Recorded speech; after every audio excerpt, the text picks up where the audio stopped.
Good afternoon সবাইকে। কেমন আছো সবাই? আজকে কিন্তু খুব ইন্টারেস্টিং একটা চ্যাপ্টার আমরা কমপ্লিট করে নেব, that is sell cycle and cell division, যেটা আমাদের ক্লাস 11-এ রয়েছে এবং খুব ইন্টারেস্টিং, খুব ইম্পর্ট্যান্ট একটা চ্যাপ্টার। আমরা আজকে পুরোটা একবারেই কমপ্লিট করে নেব। চলো শুরু করা যাক।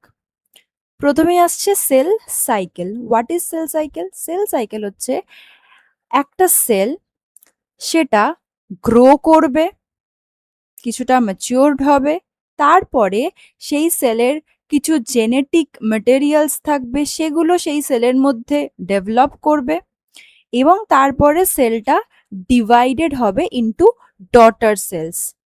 এই পুরো প্রসেসটাকেই বলা হচ্ছে সেল সাইকেল। মানে একটা সেল গ্রো করছে, কিছুটা ম্যাচিওরড হচ্ছে, তার সাইজ কিছুটা ইনক্রিজড হচ্ছে, কিছুটা শেপও চেঞ্জড হচ্ছে, তারপরে তার ভিতরের যেসব মেটেরিয়ালস থাকছে সেগুলোর কিছুটা ইনক্রিমেন্ট হচ্ছে, কিছুটা চেঞ্জেস আসছে এবং তারপরে সেখান থেকে নতুন cells which are called daughter cells সেইগুলো প্রডিউসড হচ্ছে।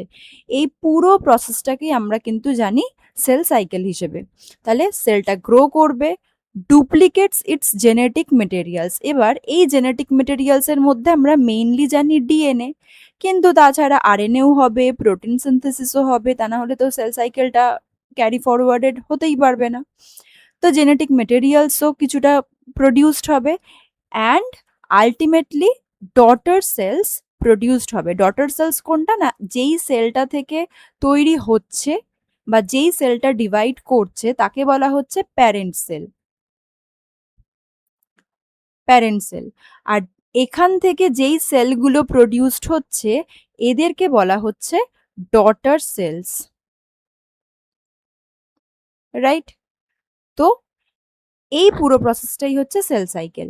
নাও ডিউরেশন। সেল সাইকেল সবার ক্ষেত্রে কি সেম টাইম নেয়? একেবারেই না। আমাদের ক্ষেত্রে ফর হিউম্যান কাইন্ড এটা কিন্তু 24 আওয়ার্স টাইম নিচ্ছে।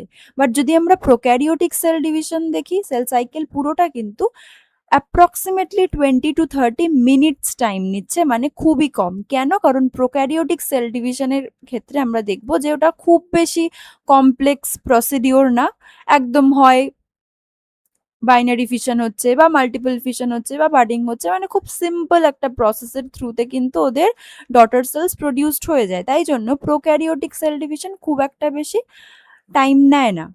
কিন্তু হিউম্যান কাইন্ড বা যারা কমপ্লেক্স প্রসিডিওরের থ্রুতে পুরো সেল সাইকেলটাকে কমপ্লিট করে তাদের ক্ষেত্রে একটু টাইমটা বেশি লাগে। আমাদের ক্ষেত্রে ইট ইজ অ্যাপ্রক্সিমেটলি 24 আওয়ার্স। এবার হাওয়ার্ড অ্যান্ড পেল্ক, এনারা দুজন এই পুরো এন্টায়ার যে সেল সাইকেল এটাকে 2 ফেজে মেনলি ডিভাইডেড করেছে। কিরকম? না, সেল সাইকেল যদি আমরা দেখি তার মেইনলি দুটো ক্যাটাগরি বা দুটো ফেজ রয়েছে। একটাকে বলা হচ্ছে এম ফেজ, যেটার ফুল ফর্ম হচ্ছে mitotic phase, and second one is interphase. Interphase হচ্ছে যখন দুটো সেল ডিভিশনের মাঝখানের যে ফেজটা, যেখানে সেলটা অ্যাকচুয়ালি নিজেকে গ্রো করে, ডেভেলপ করে, ম্যাচিওর করে বা এই জেনেটিক যে মেটেরিয়ালস এগুলোকে ডুপ্লিকেট করে, এই পুরো কাজকর্ম কিন্তু ইন্টারফেজের মধ্যেই হচ্ছে, যার মধ্যে আমরা সাব ফেসেস দেখতে পাই। G1 phase, S phase or synthetic phase, G2 or growth phase 2। জি মানে হচ্ছে গ্রোথ ফেজ বা আমরা বলতে পারি গ্যাপ ফেজ, ঠিক আছে? তো এই তিনটেই মেইনলি দেখা যায় ইন্টারফেজের মধ্যে। আর যখন সেলটা অ্যাকচুয়ালি নিজেকে ডিভাইড করছে সেটাকে বলা হচ্ছে মাইটোটিক ফেজ, যার শর্ট ফর্ম হচ্ছে এম ফেজ। এবার এই মাইটোটিক ফেজে আমরা দেখতে পাবো যে সেলটা কিন্তু পুরোটাই একবারে ডিভাইডেড হচ্ছে না, প্রথমে তার নিউক্লিয়াসটা ডিভাইডেড হয়। এখানে আমরা দেখতে পাবো মেইনলি নিউক্লিয়াসের division, that is called karyokinesis. Karyon মানে নিউক্লিয়াস আর কাইনেসিস মানে ডিভাইড করছে। তো ক্যারিওকাইনেসিস হচ্ছে যখন নিউক্লিয়াসটা ডিভাইডেড হচ্ছে। আর সাইটোকাইনেসিস কখন? না, আলটিমেটলি নিউক্লিয়াসটা ডিভাইডেড হবে, তারপর সাইটোপ্লাজমটা ডিভাইডেড হবে, হয়ে আলটিমেটলি দুটো বা তার থেকে বেশিও হতে পারে ডটার সেলস প্রডিউসড হবে। এই দুটো হচ্ছে মাইটোটিক ফেজের সাবডিভিশন। এবার যদি আমরা ক্যারিওকাইনেসিস বা নিউক্লিয়ার যে ডিভিশনটা হয় তারও যদি আবার সাবডিভিশন দেখি, সেখানে কিন্তু আমরা মেইনলি 4টে ডিভিশন দেখতে পাই। কি কি?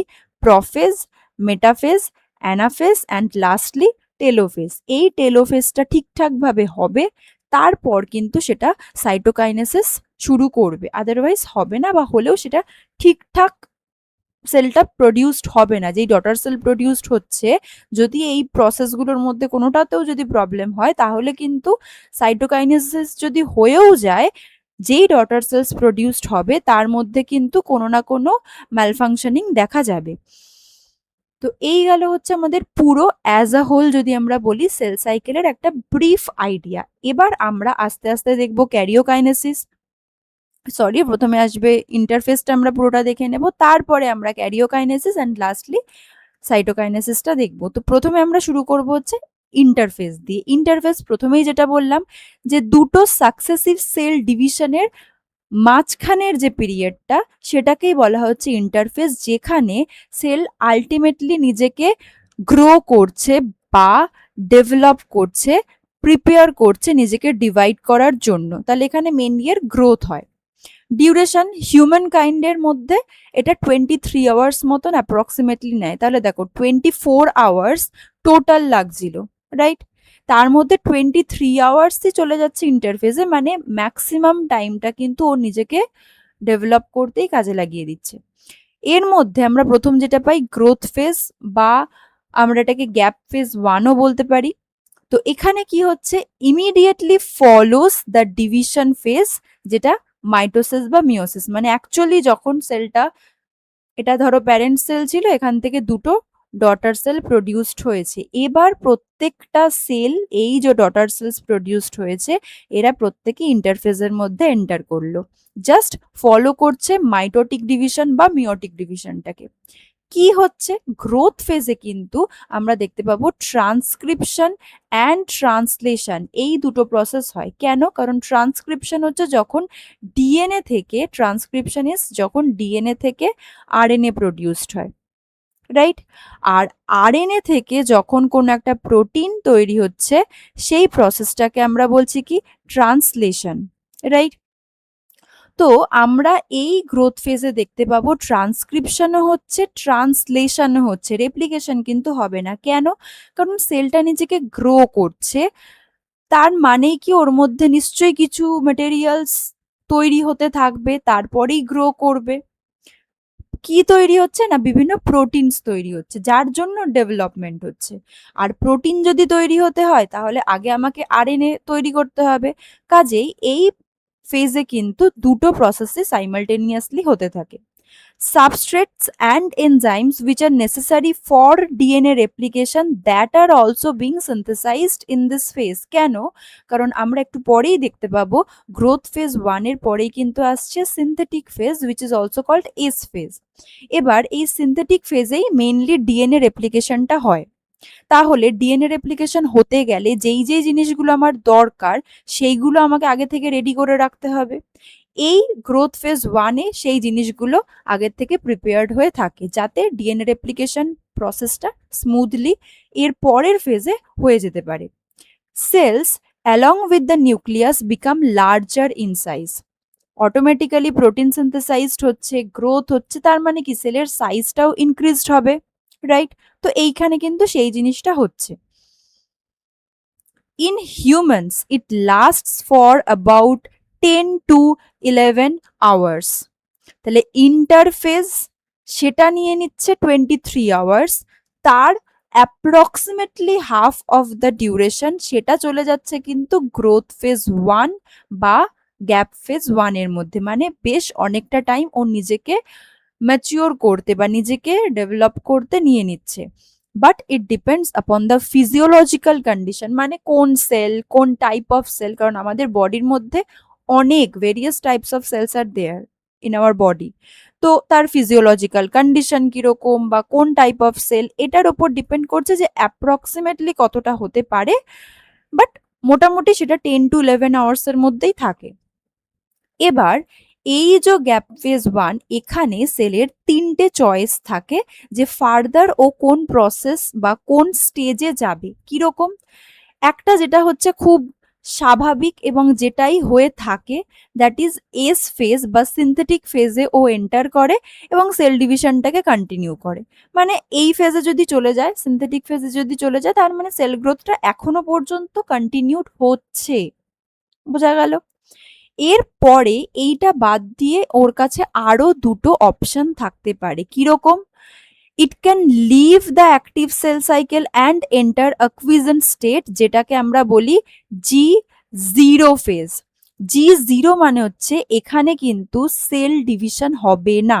এবার এই যে G0, এটার কিন্তু দুটো টাইপ হতে পারে। একটা হচ্ছে টেম্পোরারি, আমি জাস্ট টি লিখছি, আরেকটা হচ্ছে পার্মানেন্ট। মানে কি? এই কোন একটা সেল ধরো G1 এ কিছুটা সেল গ্রোথ করার পরে ও এস ফেজে না গিয়ে G0 ফেজে চলে আসলো, এটাকে অ্যাকচুয়ালি এইভাবে লেখে। এবার এই জিরো ফেজটারও দুটো টাইপ হয়। কোনো একটা সেল টেম্পোরারি ফেজেও যেতে পারে, কোনো একটা সেল পার্মানেন্ট G0 ফেজেও চলে যেতে পারে। কিরকম? টেম্পোরারি ফেজ হচ্ছে যেখানে কোনো একটা নিউট্রিশন হয়তো ঠিকঠাক ভাবে অ্যাভেলেবল নেই, বা কোনো একটা প্রবলেম হয়েছে, টেম্পোরারিলি কোনো একটা মেটেরিয়াল কম পড়ে গেছে, তখন G0 ফেজে ওটা টেম্পোরারিলি সেল সাইকেলটা অ্যারেস্টেড হয়ে যাবে, মানে সেল সাইকেলটা ওই টাইমের জন্য কিছুটা বন্ধ থাকবে।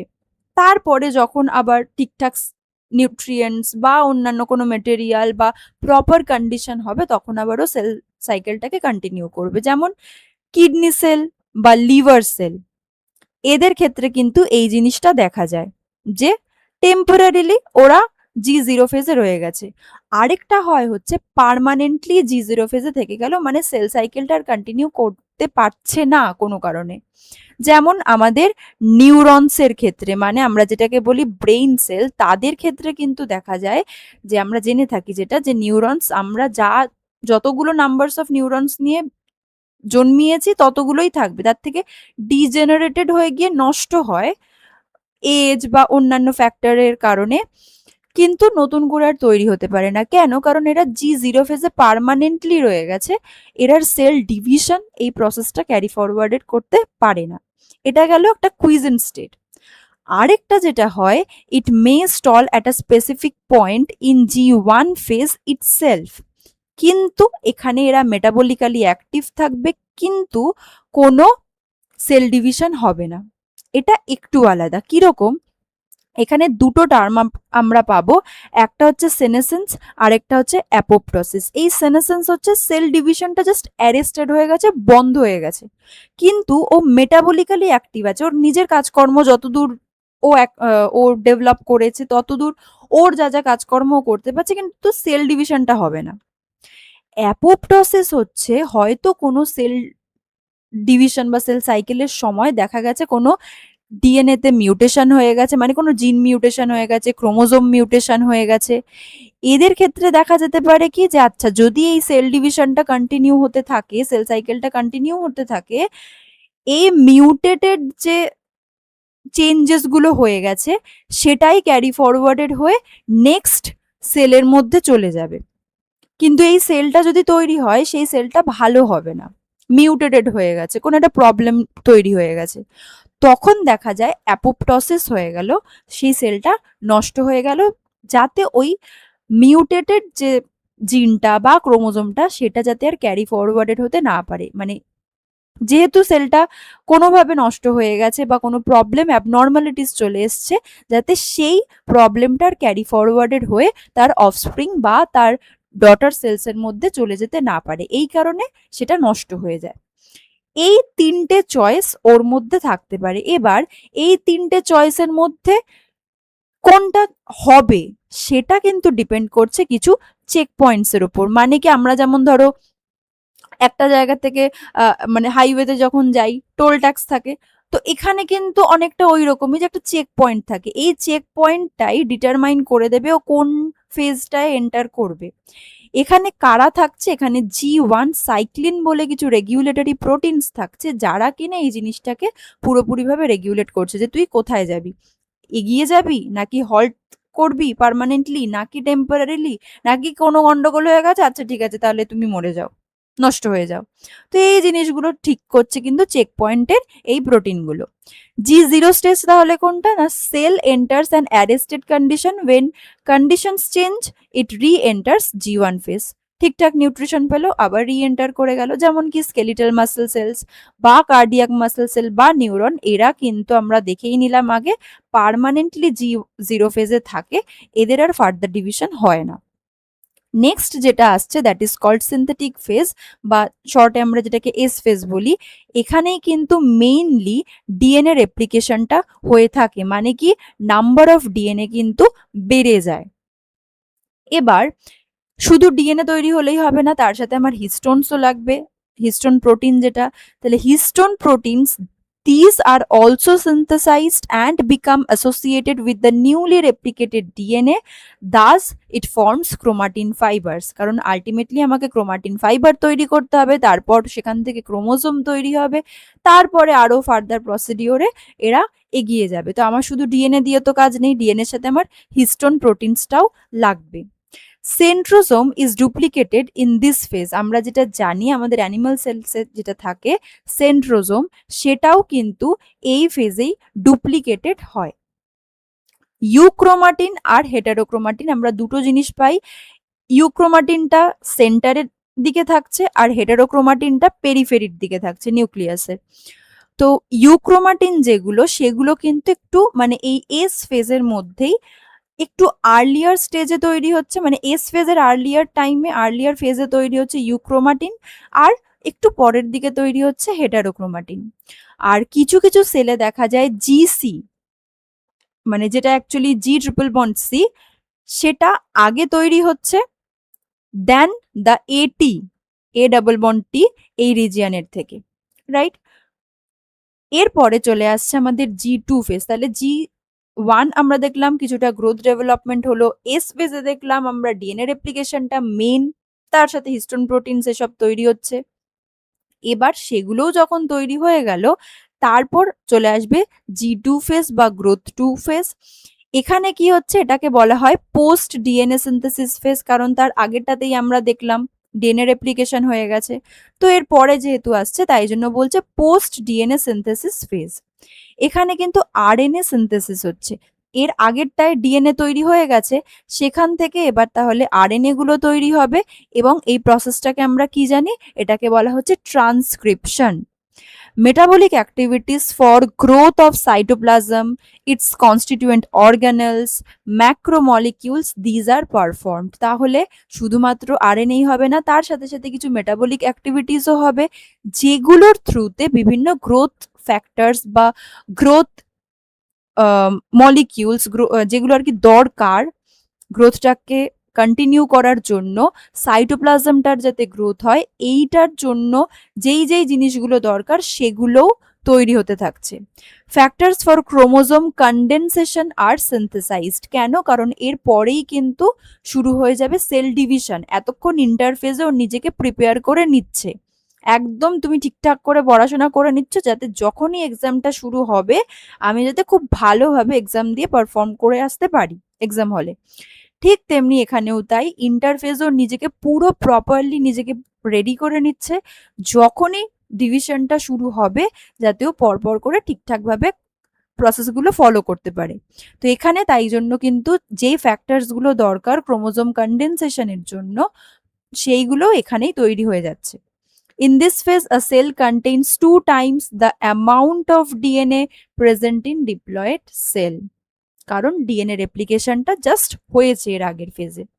Between G2 and M phase there is another check point. ঠিক যেমন আমরা G1 এর পর পেয়েছিলাম, এখানেও আমরা দেখতে পাবো যে একটা চেক পয়েন্ট রয়েছে, এটা একে পারমিয়েট করছে বা পারমিশন দিচ্ছে যেটা আদৌ মাইটোটিক ফেজ বা ডিভিশন ফেজে যাবে কিনা, এবং এটাকে বলা হচ্ছে কি মাইটোটিক সাইক্লিন। কেন? কারণ ওই যে মাইটোটিক ফেজে আদৌ যাবে কিনা, তাই জন্য এটাকে বলা হচ্ছে mitotic cyclin, which enables a cell to enter the mitotic phase.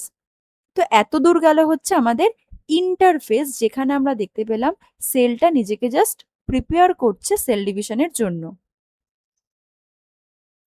এবার আমাদের চলে আসছে মাইটোটিক ফেজ, যেখানে সেলটা আলটিমেটলি নিজেকে ডিভাইড করবে। কি হচ্ছে না, parent cell divides to produce daughter cells, যেখানে প্রত্যেকটা প্যারেন্ট সেলে যতগুলো বা যতটা অ্যামাউন্ট অফ ডিএনএ থাকবে, প্রত্যেকটা ডটার সেলেও ততটাই ডিএনএ থাকবে।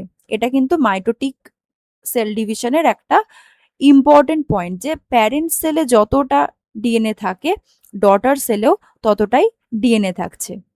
ইট ওয়াজ রিপোর্টেড বাই ডাব্লিউ ফ্লেমিং, ইনি এটা জিনিসটা মানে এই প্রসিডিওরটাকে ব্যাখ্যা করেছিলেন, ডিসক্রাইব করেছিলেন।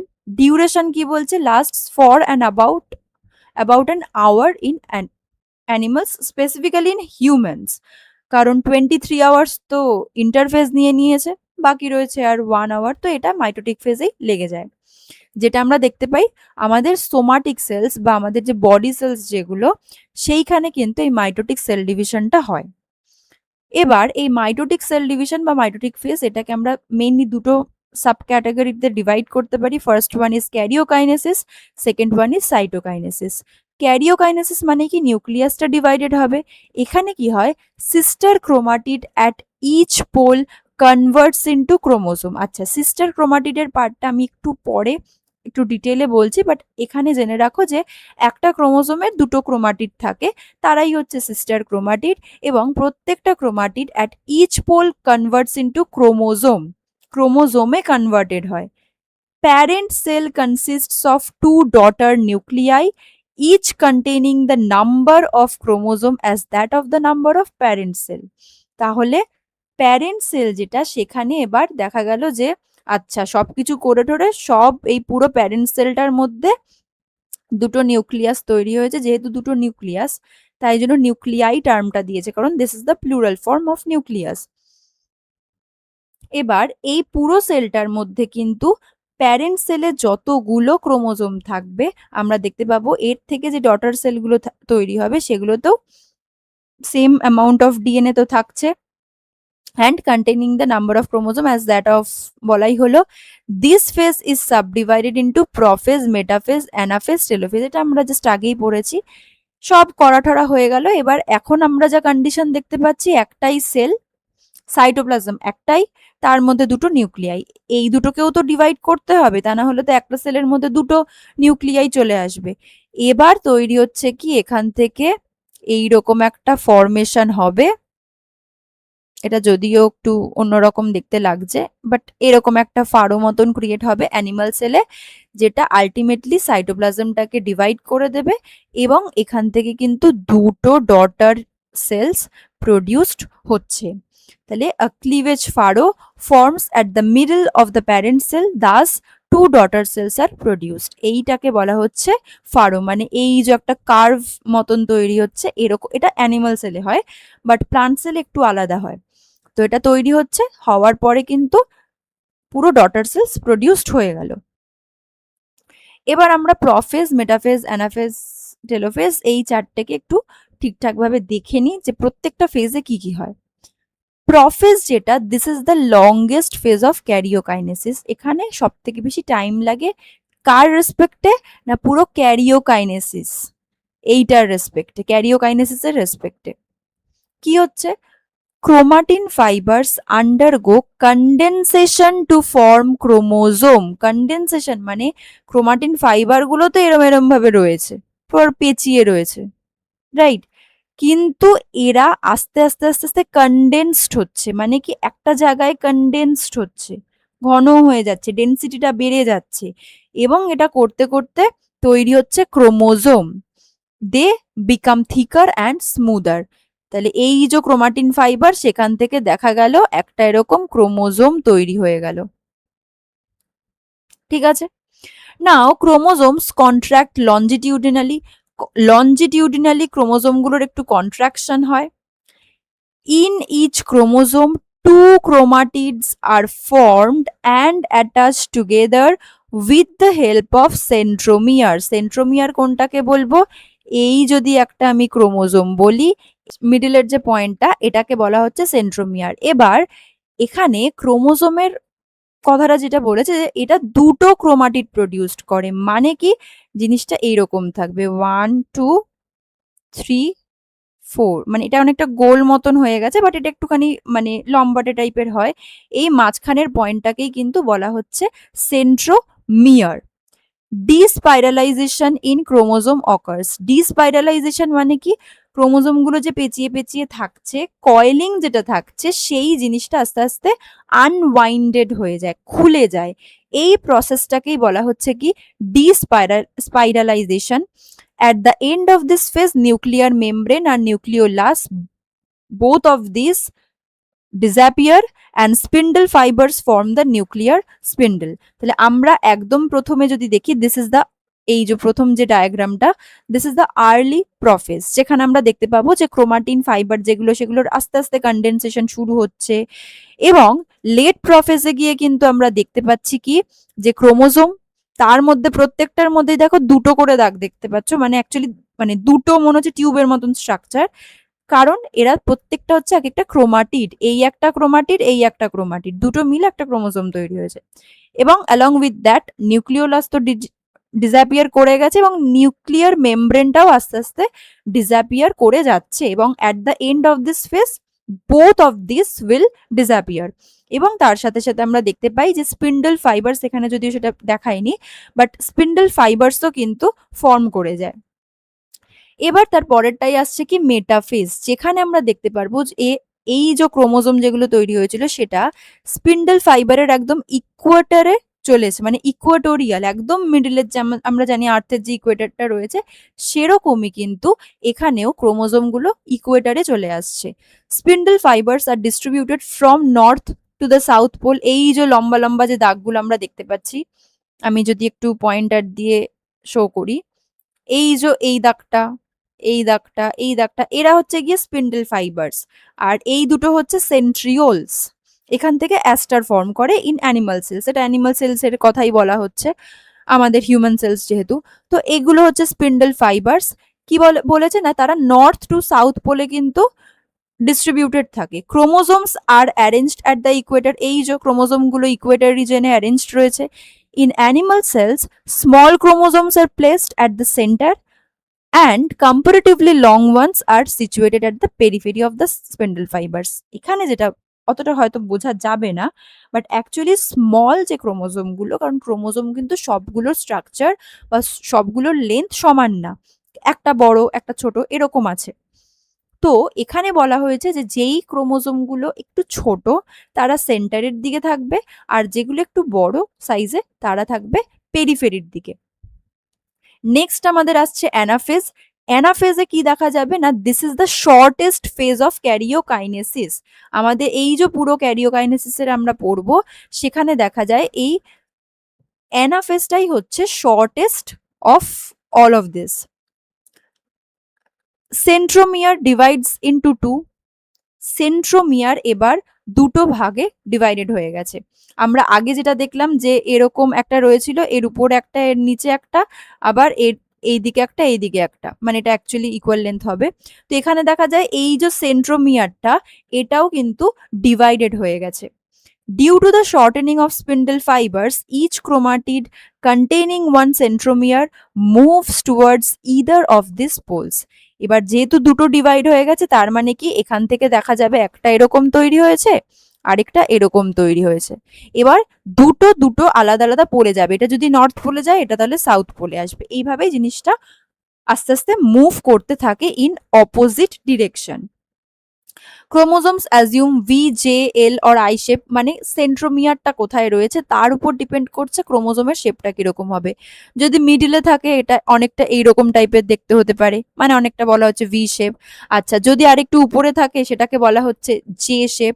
আচ্ছা, যদি ধরো সেন্ট্রোমিয়ারটা এরকম থাকলো, এরকম করে এরকম মতন থাকলো, মানে অ্যাজিউম করা হচ্ছে এটা এল শেপ। আর যদি একদম উপরে থাকে সেটাকে অ্যাজিউম করা হচ্ছে যে এটা আই শেপ নেবে। তো এইরকম ভাবে সেন্ট্রোমিয়ারটা কোথায় রয়েছে তার উপর ডিপেন্ড করছে ক্রোমোজোমটা কোন শেপ হবে। ডায়াস্টার কি বলছে, two groups of chromosomes converge towards the pole exhibiting a figure of two radiating clusters, এটাকেই বলা হচ্ছে তোমার ডায়াস্টার।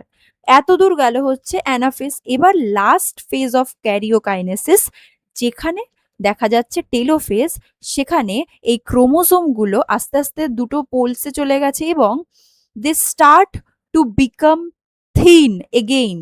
কি করে না, they start to absorb water at the poles. ওই যে নর্থ পোল সাউথ পোলে অলরেডি চলে গেছে, সেখানে গিয়ে তারা ওয়াটার অ্যাবজর্ব করে আস্তে আস্তে থিন হয়ে যাচ্ছে। কেন? তাদের কন্ডেনসেশন ওইটার থেকে উল্টো হয়ে গেল, মানে ডেন্সিটি কিছুটা কমে যাচ্ছে, জল ঢুকে যাচ্ছে ভিতরে, এইরকম ভাবতে পারো। তো আস্তে আস্তে সেই জিনিসটা হচ্ছে, এবং দে বিকাম থিনার।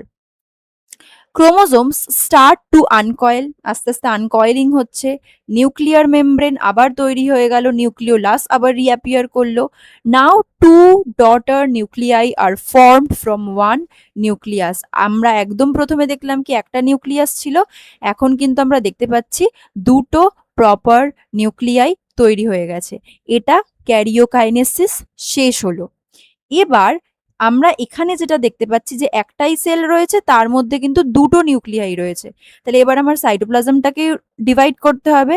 সেখানেই আমাদের চলে আসছে সাইটোকাইনেসিস, যেটা কিনা division of the cytoplasm. It can take place in either of two ways. একটা প্লান্ট সেলে হয়, একটা অ্যানিমাল সেলে হয়। প্লান্ট সেলে কি হচ্ছে, সেল প্লেট ফর্ম করছে। প্লান্ট সেলের ক্ষেত্রে আমরা জিনিসটা এরকম দেখতে পাবো যে মাঝখান দিয়ে একটা সেল প্লেট একটু রিজিড স্ট্রাকচার ফর্ম করে। কি হচ্ছে, মেমব্রেন এনক্লোজড ভেসিকলস, যেগুলো কিনা গলগি অ্যাপারেটাস থেকে আসছে, they start to migrate to the equatorial region of the spindle. এটা যদি দেখো মানে তোমার সেলের যদি আমরা ইকুয়েটোরিয়াল রিজিয়ন বলি, এইটা হয়ে যাবে ইকুয়েটোরিয়াল রিজিয়ন, মানে সেলটাকে যদি আমরা হরাইজন্টালি দেখতে পাই, তো এটা হয়ে যাচ্ছে ইকুয়েটোরিয়াল রিজিয়ন। এখানে গলগি বডিস থেকে যে স্মল ভেসিকলস গুলো প্রডিউসড হয়, তারা এসে এখানে আস্তে আস্তে আস্তে আস্তে এগ্রিগেটেড হবে এবং এখানে একটা সেল প্লেট ফর্ম করবে। This vesicles unite to form cell plate. Phragmoplast কোনটাকে বলা হচ্ছে না, spindle region along the equatorial portion, যেটা মানে ইকুয়েটোরিয়াল রিজিয়নে যে স্পিন্ডল ফাইবারটা থাকে সেই পোর্শনটাকে বলা হচ্ছে phragmoplast. Protoplasmic membranes are formed by the protoplasm on the both sides of the liquid. তাহলে এবার এই যে এখানে সেল প্লেটটা আস্তে আস্তে ফর্ম করলো, এর দুটো আলাদা আলাদা দিকে প্রোটোপ্লাজম একটা করে মেমব্রেন ফর্ম করবে, যেটাই কিনা আলটিমেটলি তারপর প্লাজমা মেমব্রেন ওটাতে কনভার্টেড হবে। তাহলে এর দুই দিকে মানে সেল প্লেটের দুই দিকে কিন্তু প্রোটোপ্লাজম এরকম ভাবে মেমব্রেন ফর্ম করছে, এখানে কি দেখতে পাচ্ছ? তো এই ধরো এরকম একটা করে সেল মেমব্রেন ওটা পরে তৈরি হয়ে যাবে, মানে ওটা কনভার্টেড হয়ে যাবে। এবং cell walls are laid between the protoplasmic membranes. তাহলে এই যদি আমরা সেল ওয়ালটা যদি এরকম ভাবি, এটা হচ্ছে সেল ওয়াল, এর দুই সাইডে সেল মেমব্রেন তৈরি হবে। বোঝা গেল? মানে এই যদি সেল ওয়াল হয়, এর দুই সাইডে এরকম ভাবে সেল মেমব্রেন তৈরি হয়ে গেল। তার মানে কি আলটিমেটলি সেল ওয়ালটাই দুটো আলাদা আলাদা সেলকে ডিফারেন্সিয়েট করে দিচ্ছে। তো এটা গেল হচ্ছে আমাদের plant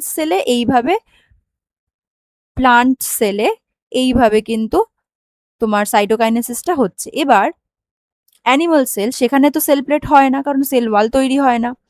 it takes place in animal cell and fungi cell. কি না, ক্লিভেজ ফর্ম করে। এই যে আমরা দেখেছিলাম ক্লিভেজ ফারো, একটা তোমার গ্রুভ মতন স্ট্রাকচার তৈরি হয়েছে, এটাকে বলা হচ্ছে ক্লিভেজ ফারো। এটা এই একটা আর এই একটা, এটা অ্যানিমাল সেলে হয় এবং তার সাথে ফাঙ্গাস এইসব সেলেও হতে থাকে। Ring like furrow develops in the plasma membrane, কারণ সেল ওয়াল তো থাকে না, প্লাজমা মেমব্রেনেই এটা হবে।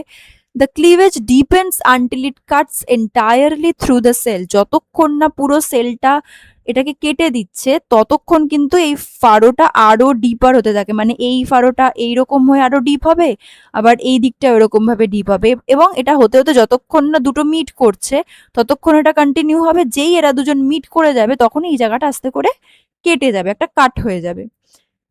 ইট results into the formation of two plasma membranes, কারণ সেল ওয়াল তো এখানে থাকবে না। তো এটা গেল হচ্ছে আমাদের ক্যারিওকাইনেসিস অ্যান্ড সাইটোকাইনেসিস, এবং আলটিমেটলি দুটো ডটার সেলস প্রডিউসড হচ্ছে। নাও রেগুলেশন অফ মাইটোসিসে বলা হয় যে it is highly dependent on cyclin dependent kinesis. কেন? কারণ আমরা দেখলাম যে সাইক্লিন প্রোটিন যেগুলো, সেগুলো তো ওই রেগুলেটরি চেক পয়েন্টসে থাকছে, তো ওরা এটাকে গভর্ন করছে যে আদৌ হবে কি হবে না ঠিকভাবে। It is governed by the rate of cellular metabolism. which itself is regulated by temperature, nutrients, oxygen, chemicals and other factors. মানে কি, সেলটা কি যে কোনো একটা মিডিয়ামে রেখে দিলাম সেল ঠিকঠাক ভাবে ডিভাইড করবে? একেবারেই না। একটা সেল ডিভাইড করতে গেলে আমার যেই যেই জিনিসগুলো দেওয়াটা দরকার বা দিতে হবে সেইগুলো যদি প্রপার থাকে তবেই কিন্তু ওটা গ্রো করবে এবং আলটিমেটলি ডিভাইড করবে। তো সেই ফ্যাক্টরসগুলো যাতে মেনটেন থাকে সেটাও এটা এই মাইটোসিসটাকে রেগুলেট করে। অ্যান্ড ক্যালন্স বা চ্যালন্স এটা মাইটোসিসকে ইনহিবিট করে। This are specific tissue proteins. তো এরা কি করছে, মাইটোসিসটাকে ইনহিবিট করতে পারে, মানে কিছুটা বলতে পারো উল্টো কাজ করছে। সিনসাইশিয়াম হচ্ছে যখন সাইটোকাইনেসিস ঠিকঠাক করে হয় না, মানে ধরো এই যে সেলটা দেখতে পাচ্ছ এটা এরম ভাবে হয়েই থেকে গেল, তাহলে একটা সেলের মধ্যে মোর দ্যান ওয়ান নিউক্লিয়াস থাকছে, এইটাকেই বলা হচ্ছে সিনসাইশিয়াম, যেখানে আমরা দেখতে পাবো একটা সেলের মধ্যে মাল্টিপল নিউক্লিয়াই থাকতে পারে। সি ভ্যালু হচ্ছে total amount of DNA present in a haploid cell. Haploid cell কোনটাকে বলি আমরা? হ্যাপ্লয়েড সেলকে কি দিয়ে ডিনোট করি? এন দিয়ে ডিনোট করি, এটা আমি আগেও বলেছি। হ্যাপ্লয়েড সেলকে কিন্তু আমরা এন দিয়ে ডিনোট করি, আর যদি সেটা ডিপ্লয়েড হয়ে যায় সেটাই হয়ে যাবে 2n, রাইট? এটা হয়ে যাচ্ছে তোমার ডিপ্লয়েড সেল। তাহলে একটা হ্যাপ্লয়েড সেল বা গ্যামেটিক সেল যেটা, মানে গ্যামেটস যেটা, সেখানে টোটাল যতটা ডিএনএ থাকছে সেটাকেই বলা হচ্ছে তার সি ভ্যালু। এটাকে পিকোগ্রাম পার সেলে মেজার করা হয়, কারণ খুব তো মানে অনেক বড় অ্যামাউন্টে তো থাকে না, তো পিকোগ্রামে এটাকে ক্যালকুলেট করা হয়। মোটামুটি রেঞ্জ যদি বলো লেস দ্যান 10⁻6 বেস পেয়ার্স থেকে গ্রেটার দ্যান 10⁻11 বেস পেয়ার্স পর্যন্ত থাকতে পারে। মাইকোপ্লাজমাতে এইটা দেখতে পাবো লেস দ্যান 10⁻6, আর যেগুলো ধরো অ্যানিমালস বড় বড় মানে ইউক্যারিওটস যারা, তাদের ক্ষেত্রে আমরা দেখতে পাবো গ্রেটার দ্যান 10⁻11 বেস পেয়ার্স থাকছে, রাইট? আর হিউম্যানসের ক্ষেত্রে এটা হচ্ছে 3.3 পিকোগ্রামস ডিএনএ পার সেল। তো এইখান থেকে কিন্তু বেশ কিছু শর্ট কোয়েশ্চেন আসার চান্স থাকে। হিউম্যানসদের এই কোয়েশ্চেনটা আসতেই পারে, বা এটাকে কোন ইউনিটে আমরা মেজার করি, এই জিনিসগুলো, বা হোয়াট ইজ সি ভ্যালু সেটাও আসতে পারে। তো এই জিনিসগুলো, আর তার সাথে সিনসাইশিয়ামটাও কিন্তু খুবই important, right? Now what are the significances of mitosis? খুবই ইম্পর্টেন্ট, কারণ যদি মাইটোসিস না হয় আমাদের প্যারেন্ট সেল থেকে আর ডটার সেল প্রডিউসড হবে না। আচ্ছা, তাছাড়া আমরা দেখতে পেয়েছি number of chromosome is same as that of parent cell. যতগুলো প্যারেন্ট সেলে ডিএনএ থাকছে বা ক্রোমোজোম থাকছে সেটাই কিন্তু ডটার সেলে চলে আসছে। Contributes to the growth and development of organism. যদি মাইটোসিস না হয়, যেটা বললাম, আমাদের গ্রোথ হবে না, ডেভেলপমেন্ট হবে না, সেলই তৈরি হবে না নতুন করে, বা কোনো একটা জায়গা কেটে গেল ওইখানে আর নতুন কোনো সেল তৈরি হচ্ছে না আর ওটা রিপেয়ার্ড হচ্ছে না, তো এই প্রবলেমগুলো হতে থাকবে। ডিএনএ আর আরএনএ এর রেশিওটা আমাদের সেলের মধ্যে মেনটেন করে, কারণ এস ফেজ যদি না হয়, সিনথেটিক ফেজ না হলে ডিএনএ তৈরি হবে না, ডিএনএ তৈরি না হলে প্রোটিন, আরএনএ তৈরি হবে না, আর আরএনএ না হলে প্রোটিন হবে না। তো একটা আরেকটার সাথে inter related. And also it maintains the shape and size of the cell, যেটা আমরা দেখলাম গ্রো করছে। Old and decaying cells are repair through this process. একটু আগেই বললাম যে কোনো একটা জায়গা কেটে গেছে আর রিপেয়ার হচ্ছে না, ওল্ড সেলস হয়ে গেছে, আরবিসি হয়েছে 120 days আফটার, ওটা ডিকে করে গেছে কিন্তু আর তৈরি হচ্ছে না, কারণ সেল ডিভিশন হচ্ছে না। তো এই জিনিসটা যদি বন্ধ হয়ে যায় আলটিমেটলি আমরা কিন্তু বাঁচবই না। For unicellular eukaryotes and certain multicellular organisms it is the way of reproduction. এই মাইটোসিসের থ্রুতেই কিন্তু তারা রিপ্রোডাকশন করে, কিন্তু আমাদের ক্ষেত্রে কি মাইটোসিসের থ্রুতে হয়? না, আমাদের ক্ষেত্রে মিওসিসের থ্রুতে হচ্ছে। তাহলে আমরা যদি অ্যানিমাল সেল আর প্লান্ট সেলের মধ্যে মাইটোসিসের একটা কম্পারিজন করি, কি দেখতে পাবো না, অ্যানিমাল সেলে সেন্ট্রোজোম ফর্ম করছে, বাট প্লান্ট সেলে কিন্তু সেন্ট্রোজোম থাকে না। এটা খুবই ইম্পর্টেন্ট যে আমরা প্লান্ট সেলে সেন্ট্রোজোম দেখতে পাই না। অ্যানিমাল সেলে অ্যাস্টার থাকছে, বাট প্লান্ট সেলে অ্যাস্টার থাকছে না, সেন্ট্রোজোম থাকছে না। সেন্ট্রোজোম কি দিয়ে তৈরি হয়? দুটো সেন্ট্রিওল দিয়েই তো তৈরি হয়, আমরা তো আগে তো পড়েছি যেরকম দুটো সেন্ট্রিওল রাইট অ্যাঙ্গেলে থাকে, এরকম ভাবে রাইট অ্যাঙ্গেলে থাকে, এরা দুজনই একটা নর্থ পোল একটা সাউথ পোলে গিয়ে সেন্ট্রিওল থেকে ওগুলো স্পিন্ডল ফাইবার ফর্ম করছে এবং অ্যাস্টারও ফর্ম করছে, এই তারার মতন যে জিনিসগুলো আমরা দেখতে পেলাম, রাইট? তো এরা অ্যানিমাল সেলে থাকছে, প্লান্ট সেলে থাকছে না। Centrioles organise the mitotic spindle, আর এখানে যেহেতু সেন্ট্রিওল থাকছে না, মাইক্রোটিউবিউলস সেগুলোকে ফর্ম করছে। সাইটোকাইনেসিস অকার্স বাই ক্লিভেজ, যেটা আমরা দেখলাম যে ক্লিভেজ ফারো এরকম ভাবে তৈরি হয়েছিল, কিন্তু এখানে সেটা কি হবে, সেল প্লেট এরকম ভাবে মাঝখান দিয়ে ওটাকে ডিভাইড করে দেবে। Spindle degenerates before the beginning of cytokinesis. Spindle কিন্তু আর ছিল না, ভালো করে যদি মনে করে দেখো, এই জায়গাটা যদি দেখো, এই যে স্পিন্ডল কিন্তু ডিসঅ্যাপিয়ার করে গেছে, রাইট? কিন্তু যখন এটা আমরা প্লান্ট সেলের কথা বলবো, spindle exists at the phragmoplast during cytokinesis, মানে কি ওই ইকুয়েটার রিজিয়নটায় কিন্তু তখনও পর্যন্ত স্পিন্ডল থাকবে। এটা থ্রু আউট দ্য বডি হতে পারে মাইটোসিস, আর এটা কিন্তু মেরিস্টেমে হতে পারে। মেরিস্টেম মানে হচ্ছে যেখানে প্লান্টসের অ্যাকচুয়ালি গ্রোথ বা ডেভেলপমেন্ট হচ্ছে, মানে আমাদের যেমন স্টেম সেল, ওদের ক্ষেত্রে হচ্ছে ওটাই মেরিস্টেমেটিক টিস্যু, যেখানে অ্যাকচুয়ালি প্লান্টসের যেই সেলগুলো গ্রো করতে পারে বা ডেভেলপ করতে পারে সেগুলো হচ্ছে মেরিস্টেমের মধ্যে পড়ছে। তো মেরিস্টেমে কিন্তু প্লান্টের এই মাইটোসিসটা দেখা যায়। Cells become rounded before the cell division, automatically একটা রাউন্ড শেপ নিয়ে নেয়। আর এখানে do not change before cell division, কেন? কারণ এটার কিন্তু একটা রিজিড স্ট্রাকচার আমরা দেখতে পাই in case of plant cells. তো এত দূর গেল হচ্ছে আমাদের মাইটোসিস বা মাইটোটিক সেল ডিভিশন। এবার আমরা দেখে নেব মিওসিস। এটা কিন্তু একটু ভালো করে আমাদের বুঝতে হবে, কারণ মিওসিসের বেশ কয়েকটা সাব ফেস রয়েছে এবং প্রত্যেকটাই খুবই ইম্পর্টেন্ট, গুলিয়ে যায় অনেক সময়। তাই জন্য আমি বলছি যে এই মিওসিসটা কিন্তু একটু ভালো করে শুনে নেব বা বুঝে নেব। প্রথমে আমাদের কিছু লিনিয়ার জিনিস রয়েছে, যে কারা এটাকে প্রথম কয়েন্ট করেছেন, ফার্মার অ্যান্ড মুরে।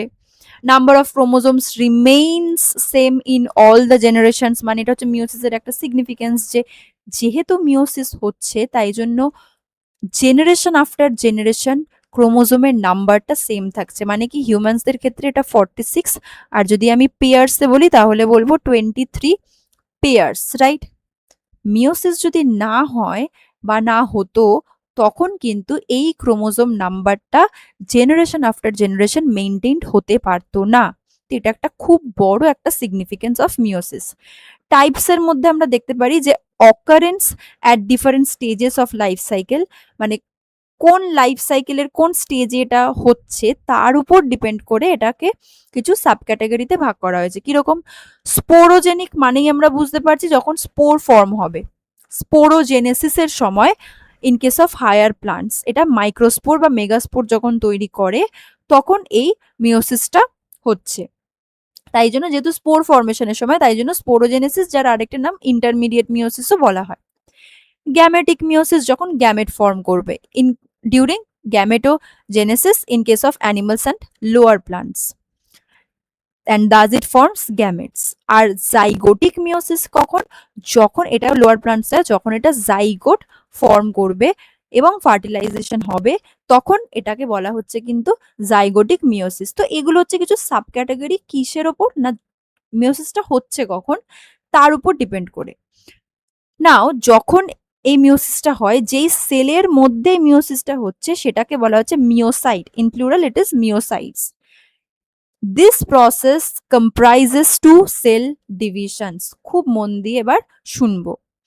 প্রথমেই আসছে কি রিডাকশনাল ডিভিশন, যেখানে আমরা দেখতে পাবো ক্রোমোজোম নাম্বারটা কমে যাচ্ছে এবং স্পেসিফিক্যালি বলা হয় যে প্যারেন্ট সেলে যা থাকবে ডটার সেলে কিন্তু তার হাফ ক্রোমোজোম নাম্বার হয়ে যাবে, তাই জন্যই বলা হচ্ছে রিডাকশনাল, রিডিউসড হয়ে যাচ্ছে।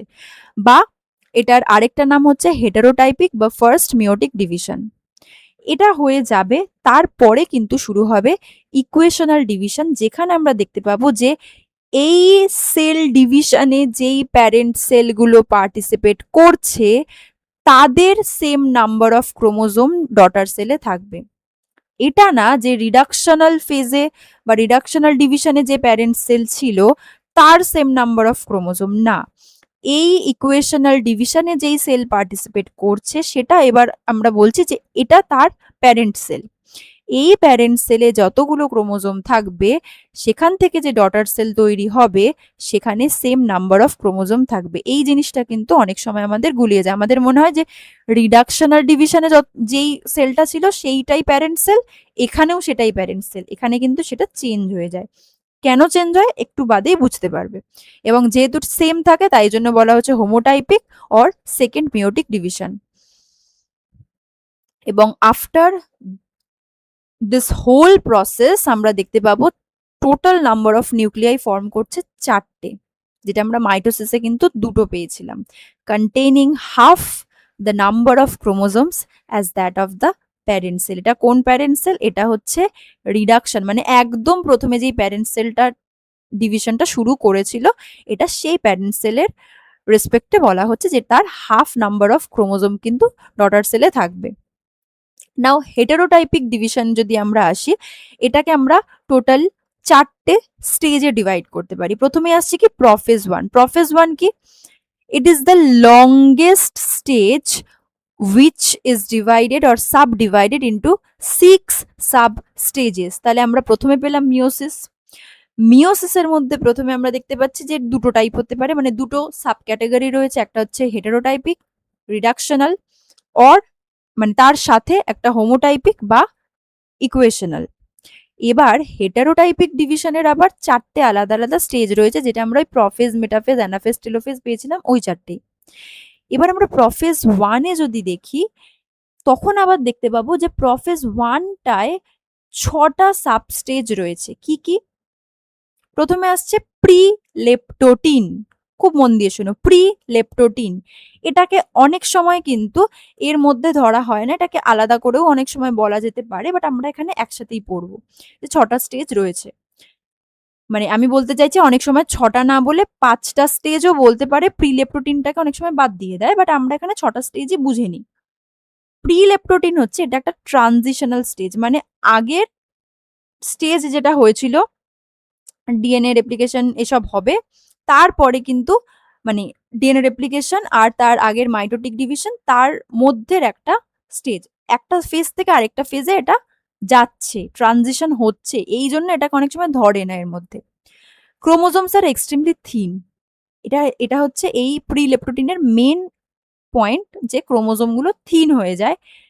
কিন্তু সেক্স ক্রোমোজোম যেগুলো, তাদের ক্ষেত্রে দেখা যায় যে হেটারো পিকনটিক বডিজ, মানে কি তারা ডেন্স, কনডেন্স, ডার্কলি স্টেইনিং যেরকম স্ট্রাকচার সেরকমই থাকছে, মানে থিন হচ্ছে না। যেরকম প্রপার একটা ডেন্স স্ট্রাকচার থাকে বার বডির ক্ষেত্রে এটা মেনলি দেখা যায়, সেই রকমই থাকছে। এটাকে বলা হচ্ছে হেটারো পিকনটিক বডিজ। এটা গেল প্রিলেপটোটিন। এবারে আমরা আসল যে প্রফেজ 1-এর যে সাবস্টেজগুলো সেখানে আসছি। প্রথমে আসছে কি লেপটোটিন। লেপটোটিনে কি হচ্ছে মিওসাইট, মানে যেই সেলটা অ্যাকচুয়ালি পার্টিসিপেট করছে, এই ধরো এই সেলটা, এটাই হচ্ছে মিওসাইট, যে কিনা এই মাইটোসিসে পার্টিসিপেট করছে। And it's nucleus become larger, তাহলে সেলটা আস্তে আস্তে গ্রো করছে এবং লার্জার ইন সাইজে হচ্ছে। Chromosomes become more distinct with 2 ক্রোমাটিডস। ক্রোমোজোমের মধ্যে 2টো ক্রোমাটিড তৈরি হচ্ছে, যেরকম দেখলাম আগেই যে 2টো ক্রোমাটিড, এই একটা হবে আর এখান দিয়ে এই একটা হবে, এখানে জয়েন্ট থাকবে। এটা না একটা আর্ম ছোট হয়, একটা আর্ম বড় হয়, এটা হচ্ছে পি আর্ম বলতে পারো, এটা কিউ আর্ম বলতে পারো, যদিও এখানে দুটো ইকুয়াল সাইজের দেখাচ্ছে তাই জন্য আরো বলে দিলাম। তো 2টো ক্রোমাটিড থাকে, বিড লাইক কিছু স্ট্রাকচার থাকছে যাদেরকে বলা হচ্ছে ক্রোমোমিয়ার্স, যারা এই ক্রোমাটিড গুলোর মধ্যে সাজানো থাকে। মানে ধরো ধরো যদি আমি এটাকে ক্রোমাটিড বলি, এরকম ভাবে ক্রোমোমিয়ার্স গুলো কিন্তু সাজানো থাকে।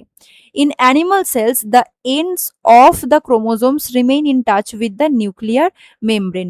অ্যানিমাল সেলস এর ক্ষেত্রে এই ক্রোমাটিডের যে এন্ড, যেটা এন্ড পয়েন্ট, যেটা মানে ধরো এই পোর্শনটা বা এই পোর্শনটা, এরা কিন্তু নিউক্লিয়ার মেমব্রেনের সাথে কিছুটা কন্ট্যাক্ট থাকে। তো এই হচ্ছে লেপটোটিন, মানে যেখানে মোট কথা ক্রোমোজোমটা কনডেন্সড হচ্ছে, ডিস্টিংক্ট হচ্ছে এবং ক্রোমাটিড তৈরি হচ্ছে, এবং ক্রোমাটিডের মধ্যে আমরা দেখতে পাচ্ছি কি ক্রোমোমিয়ার, ছোট ছোট ছোট ছোট বিড লাইক স্ট্রাকচার সাজানো থাকছে। নেক্সট এবার আসছে কি জাইগোটিন। জাইগোটিনে কি হচ্ছে, ক্রোমোজোমস গুলো এবার আস্তে আস্তে শর্ট হচ্ছে আর থিক হচ্ছে আরো। Homologous chromosomes start to pair. আচ্ছা, হোমোলোগাস ক্রোমোজোম কি? মানে আমরা জানি কি 23 পেয়ার্স থাকে, রাইট?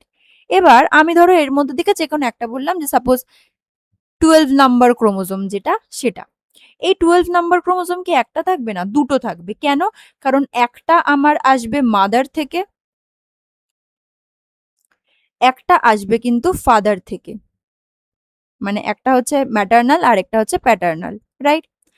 তাহলে এই যে 12 নাম্বার ক্রোমোজোম যেটা, সেটা একটা আসছে মাদার থেকে, একটা আসছে ফাদার থেকে, এটাকেই বলা হচ্ছে homologous chromosomes. And they start to pair, যেটাকে বলা হচ্ছে সাইন্যাপসিস ফর্মিং বাইভ্যালেন্ট। কেন? কারণ দুটো ক্রোমোজোম যেহেতু জোড়া লাগছে, তার মানে কি বাইভ্যালেন্ট, বাই মানে কি টু, দুটো ক্রোমোজোম জোড়া লাগছে, তাই জন্য it is bivalent. If pairing happens between non-homologous chromosomes, it is called pseudosynapsis. যদি এটা কোনো নন হোমোলোগাস ক্রোমোজোমের মধ্যে সেম জিনিসটা হয়, তখন আমরা বলবো এটা সিউডোসাইন্যাপসিস হয়েছে, মানে জোড়া লেগেছে বাট এটা নন হোমোলোগাস, মেলেনি জিনিসটা। সাইন্যাপটোনেমাল কমপ্লেক্স কোনটাকে বলবো? সাইন্যাপটোনেমাল কমপ্লেক্স হচ্ছে এই সাইন্যাপসিসটা যখন হয়, হোমোলোগাস ক্রোমোজোম যখন পেয়ারিং করে, তখন দেখা যায় যে তাদের মাঝখানে একটু স্পেস থাকছে, একটু গ্যাপ থাকছে, খুবই কম, 0.15 টু 0.2 মাইক্রোমিটার। এই যে গ্যাপটা, সেটাকে বলা হচ্ছে সাইন্যাপটোনেমাল কমপ্লেক্স। বোঝা গেল? তো এত দূর গেল হচ্ছে আমাদের জাইগোটিন ফেজ। এবার যেটা খুব খুব খুব ইম্পর্টেন্ট, প্যাকাইটিন ফেজ। কেন? কারণ এখানে আমাদের ক্রসিং ওভার দেখতে পাবো। তার আগে দেখে নি কি কি হয়। Chromosomes become much shorter and thicker. Each chromosome is a bivalent having two chromatids. মানে প্রত্যেকটা এখন কিন্তু বাইভ্যালেন্ট তৈরি হয়ে গেছে। আচ্ছা, এবার যদি একটুখানি জিনিসটা এরম ভাবে দেখাই, এইটা একটা ক্রোমোজোম, এই একটা ক্রোমাটিড, এই একটা ক্রোমাটিড। আচ্ছা, এটাকে আরেকটু আমি ভালো করে আঁকার চেষ্টা করছি। এই একটা ধরো ক্রোমোজোম, ঠিক আছে? সেম এখানেও আরেকটা সেম ক্রোমোজোমই রয়েছে। একটু সাইজটা যদিও গন্ডগোল হয়ে যাচ্ছে, আমি ঠিক করে ড্র করতে পারছি না এখানে সামহাও। তো এই দুটোই ধরো 12 নাম্বার ক্রোমোজোম যেটা বললাম, সেটা 12 নাম্বার ক্রোমোজোম, ঠিক আছে? 12 নাম্বার স্ট্রিট, সেরকমই 12 নাম্বার ক্রোমোজোম। এদের মধ্যে ক্রোমাটিড দু রকমের হয়, একটা হচ্ছে সিস্টার ক্রোমাটিড, একটা হচ্ছে নন সিস্টার ক্রোমাটিড। কিরকম?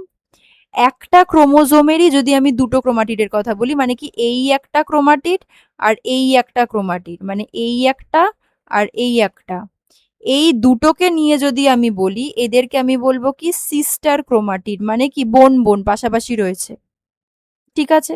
সেম এই একটা ক্রোমোজোমের মধ্যে এই একটা ক্রোমাটিড, এই একটা ক্রোমাটিড, বোন বোন পাশাপাশি রয়েছে, এরাও sister chromatid.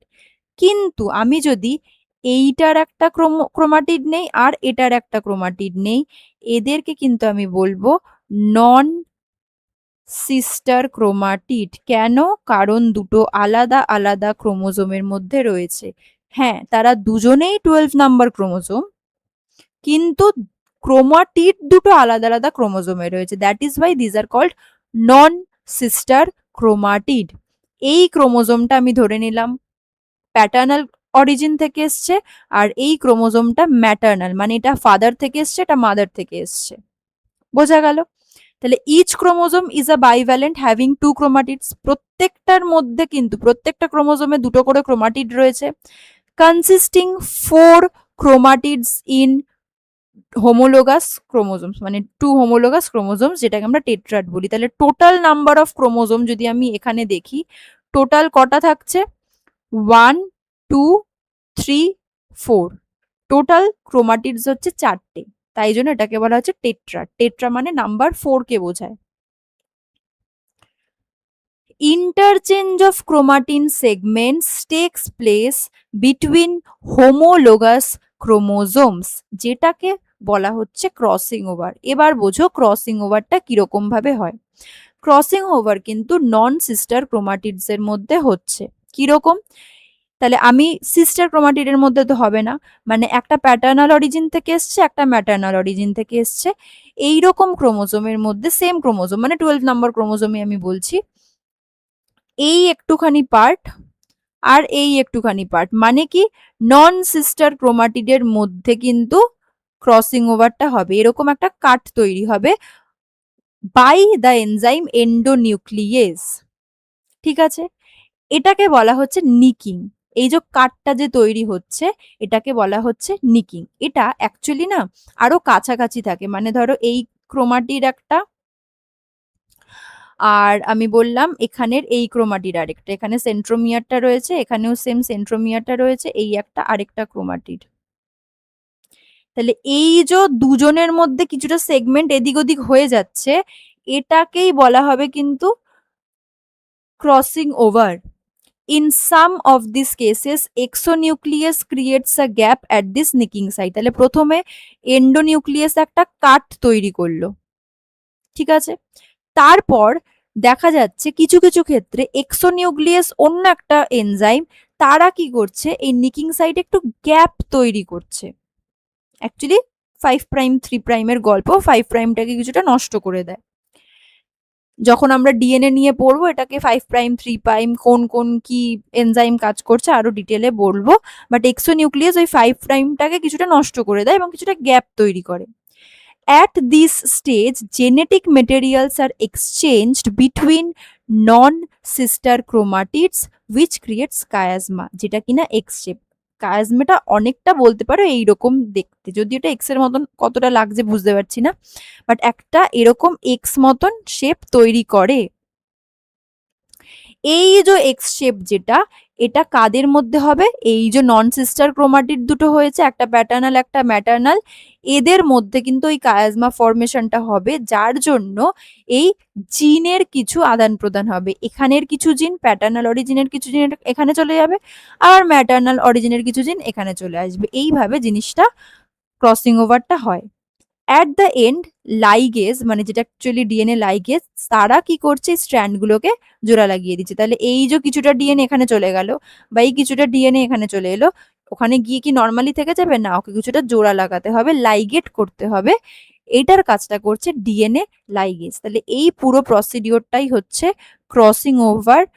Very very important যে কিভাবে হচ্ছে, প্রথমে এন্ডোনিউক্লিয়াস কাট করছে, তারপরে এক্সোনিউক্লিয়াস কিছু ক্ষেত্রে কিছুটা গ্যাপ তৈরি করছে, এবং এই কাট যে করছে এই প্রসেসটাকে বলা হচ্ছে নিকিং। তারপর দেখা যায় যে একটা কায়াজমা ফর্ম করছে in the shape of x, মানে প্যাটার্নাল অরিজিনের কিছু জিন বা ডিএনএ চলে যাচ্ছে ম্যাটার্নাল পার্টে, আবার ম্যাটার্নালের কিছু পার্ট চলে আসছে প্যাটার্নালে। এই আদান প্রদানটা বা এক্সচেঞ্জটা, এটাকেই বলা হচ্ছে ক্রসিং ওভার। এবং যাওয়ার পর আলটিমেটলি ডিএনএ লাইগেজ ওদেরকে লাইগেট করে আটকে দেবে। এটা হয়ে গেল, হওয়ার পর হয়ে যাবে কি ডিপ্লোটিন। ডিপ্লোটিন কি না, chromosomes are further thickened and shortened, একদম এটা লাস্টের দিকে চলে এসছে। Chromosomes start to separate by repelling each other, ক্রোমোজোমগুলো নিজেদের মধ্যে একটা রিপেলিং একটা অ্যাক্টিভিটি দেখা যাবে বা রিপালশন হবে, যার জন্য এরা কি করবে, এই রিপালসিভ ফোর্সের জন্য ক্রোমোজোমগুলো chiasmata move towards the end of the chromosomes. মানে এই যে কায়াজমা যেটা ফর্ম করেছিল, এই যে কায়াজমা যেটা ফর্ম করেছিল, এটা আস্তে আস্তে ওদের নিজেদের মধ্যে, মানে ধরো এই দিক দিয়ে টানছে, এই দিক দিয়ে টানছে, তাহলে এইখানের যে জয়েন্টটা তৈরি হয়েছিল সেটা আস্তে আস্তে নিচের দিকে চলে আসবে, দুটোর এন্ড পোর্শনে চলে আসবে।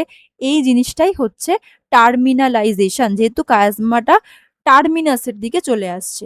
নাও chiasmata becomes visible at this stage. একদম লাস্টে যেখানে চলে আসছে প্রফেস 1 এর, দ্যাট ইজ ডায়াকাইনেসিস, যেখানে আমরা দেখতে পাবো ক্রোমোজোমস বিকাম মাচ শর্টার, একদম শর্ট হয়ে গেছে, থিক হয়ে গেছে, কনডেন্সড হয়ে গেছে। Bivalents are completely separated and they move towards the periphery. এই যে বাইভ্যালেন্স গুলো যে তৈরি হয়েছিল তারা একদম সেপারেটেড হয়ে গিয়ে টুয়ার্ডস দ্য পেরিফেরি নিজেদের মতন হাঁটা মারছে, মানে একজন নর্থ পোল আর একজন সাউথ পোলে চলে যাচ্ছে। নিউক্লিয়ার মেমব্রেন, নিউক্লিওলাস দুজনেই ডিসঅ্যাপিয়ার করে যাবে, যেরকম আমরা প্রফেসে দেখেছি, আর স্পিন্ডল ফাইবার ফর্ম করবে, কারণ ওই স্পিন্ডল ফাইবারের থ্রুতে কিন্তু আলটিমেটলি পোলস অব্দি পৌঁছাতে পারবে। নাও এবার চলে আসছে মেটাফেজ 1। এবার যেগুলো আমরা দেখবো সেগুলো কিন্তু অলমোস্ট ওই মাইটোসিসের মতনই, যে bivalents are arranged at the spindle fibres কোথায়, ইকুয়েটোরিয়াল রিজিয়ানে। Now centromeres of bivalents are situated towards the poles, মানে একদম মাঝখানে ইকুয়েটোরিয়াল রিজিয়ানে চলে আসবে। মেটাফেজের ক্ষেত্রে, এবং সেন্ট্রোমিয়ার্স যেগুলো বাইভ্যালেন্স যেগুলো ছিল, সেন্ট্রোমিয়ার গুলো চলে যাবে হচ্ছে পোলসের দিকে, রাইট?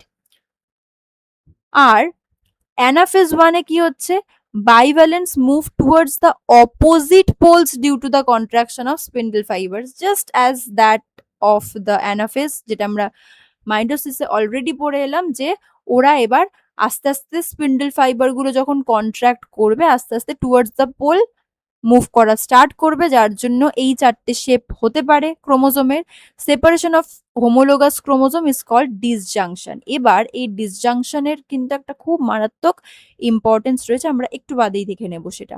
বাট সেপারেশন হওয়াটা খুবই জরুরি, মানে হোমোলোগাস ক্রোমোজোম যেগুলো রয়েছে সেগুলোর সেপারেশন হওয়াটা ভীষণই ইম্পর্টেন্ট। লাস্টলি কি হচ্ছে, chromosomes become uncoiled and elongated, nucleolus and nuclear membrane reappear করছে আলটিমেটলি টেলোফেজ ওয়ানে এসে। এবার এতক্ষণে কিন্তু আমাদের নিউক্লিয়াসটা তাহলে ডিভাইডেড হয়ে গেছে। আফটার সাইটোকাইনেসিস সাইটোপ্লাজমও ডিভাইডেড হয়ে যাবে এবং দুটো ডটার সেলস প্রডিউসড হচ্ছে। তাহলে আমরা 2n নিয়ে যদি স্টার্ট করে থাকি, এখানে হোমোলোগাস ক্রোমোজোম তো ডিভাইডেড হয়ে গেছে, তাহলে এখান থেকে কিন্তু একটা n আর একটা n এরকম তৈরি হবে, মানে ছিল ডিপ্লয়েড হয়ে গেল হ্যাপ্লয়েড সেলস, যেহেতু হোমোলোগাস ক্রোমোজোম গুলো কিন্তু দুজন অপোজিট সাইডে চলে গেছে, ঠিক আছে? এই জন্য এটাকে বলা হচ্ছিল রিডাকশনাল বা হেটারোটাইপিক ডিভিশন। ইন্টারকাইনেসিস কোনটাকে বলবো, between the first and second meiotic phase, এটাকেই বলা হচ্ছে ইন্টারকাইনেসিস, মানে মিওসিস 1 অ্যান্ড মিওসিস 2। এবার এই যে বললাম যে ডিসজাংশন হওয়াটা খুব ইম্পর্টেন্ট, কেন? কারণ ডিসজাংশন যদি না হয় তখন দেখা যায় যে কিছু ক্ষেত্রে n+1 হয়ে যেতে পারে ক্রোমোজোম, কিছু ক্ষেত্রে n-1, মানে কোনো একটা ক্রোমোজোম দেখা গেল যে এই একটা সেল তৈরি হলো, এই একটা সেল তৈরি হলো, এখানে ক্রোমোজোমটা 3টে হয়ে গেছে আর এখানে একটাও নেই, বা এখানে সরি এখানে 3টে হবে না, এখানে 2টো হয়ে গেছে আর এখানে একটাও নেই। তাহলে এখানে একটা মিসিং হয়ে গেল, মানে n-1, থাকার কথা ছিল n বাট n-1, আর এখানে থাকার কথা ছিল n, এখানে হয়ে গেল n+1। কেন? কারণ এই ক্রোমোজোমটা এক্সট্রা চলে এসছে। যদি n+1 হয়ে যায় তাকে আমরা বলবো ট্রাইজোমি, যদি n-1 হয়ে যায় তখন আমরা তাকে বলবো মনোজোমি। যখন একটা ক্রোমোজোম মিসিং থাকবে সেটা হচ্ছে মনোজোমি, আর যদি একটা ক্রোমোজোম এক্সট্রা থাকে তাকে বলবো ট্রাইজোমি। এটা কিন্তু বেশিও হতে পারে, ট্রাইজোমিটা টেট্রাজোমিও হতে পারে। এইগুলো হয়ে যাওয়া মানেই সেগুলো একটা ডিসঅর্ডারে কনভার্টেড হবে, কিছু একটা সিনড্রোম তৈরি হবে। আমাদের এই যে সেল ডিভিশন হচ্ছে তার মধ্যে যদি এরকম কোনো চেঞ্জেস আসে, তার মানে সেখান থেকে যে ডটার সেলস প্রডিউসড হবে সেটা কিন্তু একেবারেই ঠিকঠাক হেলদি সেলস না। সেটা যদি ফার্দার ডিভাইডেড হতে থাকে, সেখান থেকে যে সেলস প্রডিউসড হবে তারা কিন্তু সবাই আনহেলদি হবে এবং তাদের মধ্যে কিছু না কিছু সিনড্রোম সেই ইন্ডিভিজুয়ালের মধ্যে গ্রো করবেই।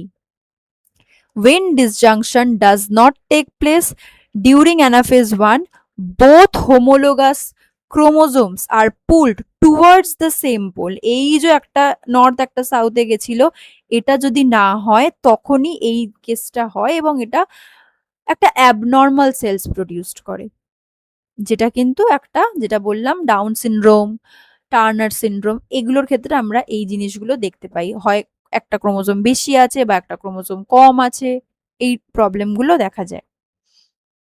এবার চলে আসছে হোমোটাইপিক ডিভিশন। হোমোটাইপিক ডিভিশনটা কিন্তু একদম মাইটোটিক ডিভিশনের মতনই হয়, যার জন্য একে মিওটিক মাইটোসিসও বলা হয়, কারণ জাস্ট মাইটোসিসের মতনই প্রসিডিওর, যেখানে আমরা দেখতে পাবো দুটো যে হ্যাপ্লয়েড নিউক্লিয়াই, এরকম প্রথমে আমরা মিওসাইট নিয়েছিলাম, সেখান থেকে এবার দুটো হ্যাপ্লয়েড নিউক্লিয়াই আমরা পেয়ে গেছি, এটা ছিল 2n, এটা হয়ে গেছে n, এটা হয়ে গেছে n। কেন? কারণ হোমোলোগাস ক্রোমোজোমগুলো ডিভাইডেড হয়ে গেছে, দুটো আলাদা আলাদা নিউক্লিয়াসে চলে গেছে।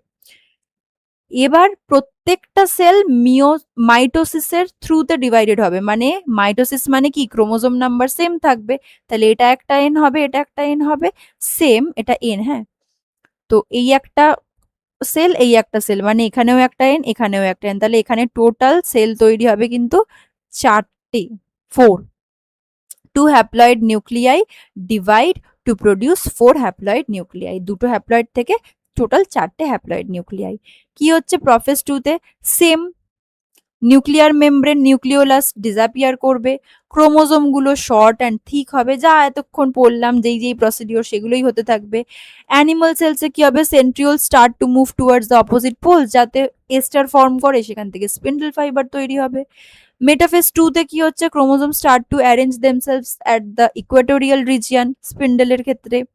সেন্ট্রোমিয়ার্স are placed at the centre of the spindle, এবং arms of chromosomes are extend towards the opposite poles, যা যা আমরা এতক্ষণ ধরে পড়েছি, যে জাস্ট ইকুয়েটোরিয়াল রিজনে এগ্রিগেটেড হচ্ছে, সেন্ট্রোমিয়ার গুলো স্পিন্ডলের সেন্টারে থাকছে, আর আর্মস গুলো বাইরের দিকে থাকছে, মানে জিনিসগুলো এইরকম থাকছে,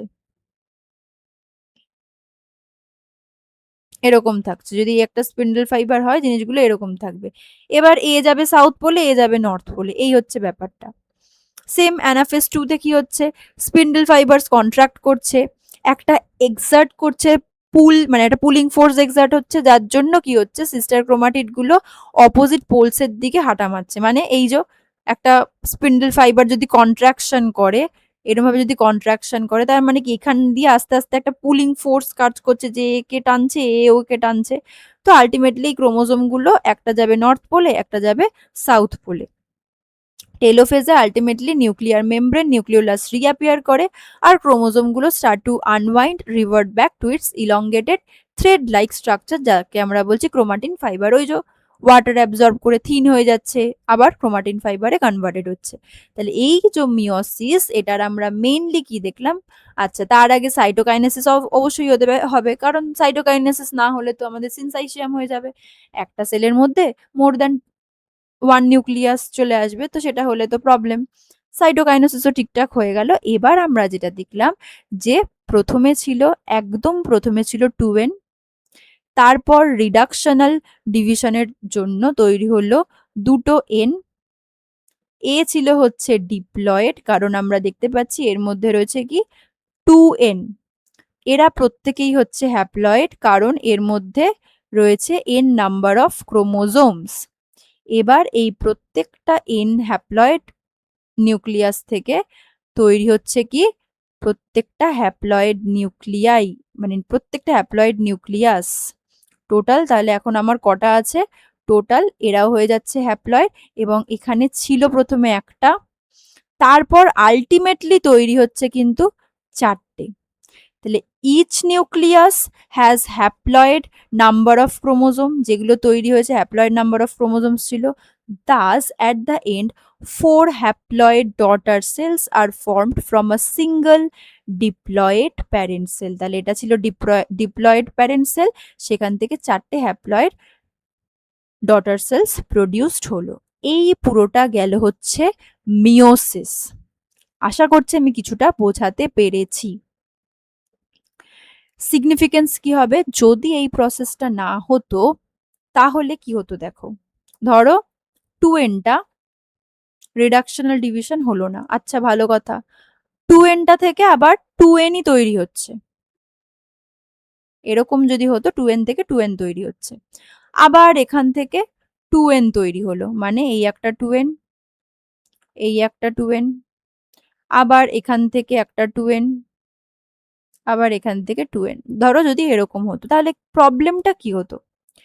আমরা দেখবো এর পরে যে এই যে এগুলো এগুলো তো এক একটা গ্যামেটস, তো এই গ্যামেট গুলোই কিন্তু ফিউজড হয়, মানে একটা ম্যাটার্নাল গ্যামেট বা ফিমেল গ্যামেট যেটাকে আমরা বলি এন, আরেকটা মেল গ্যামেট এন, এই দুটো ফিউজড হয়ে জাইগোট তৈরি হবে। তাহলে এখানে একটা এন রয়েছে, এখানে একটা এন রয়েছে, কটা এন হবে? 2n হবে। তাহলে আমার সেই ডিপ্লয়েড ফর্মটা কিন্তু আবার ফিরে এলো, একটা এন একটা এন জুড়ে গিয়ে হয়েছে জাইগোট, 2nটা আবার ফিরে এলো। কিন্তু যদি এটা 2n থাকতো, মানে কি একটা ফিমেল গ্যামেট 2n প্লাস আরেকটা মেল গ্যামেট 2n, যদি এরকম থাকতো তখন কি হতো? এটা 4n হয়ে যেত। তাহলে আমার ক্রোমোজোম নাম্বারটা কি মেনটেন করা যেত জেনারেশন আফটার জেনারেশন? কখনোই হতো না।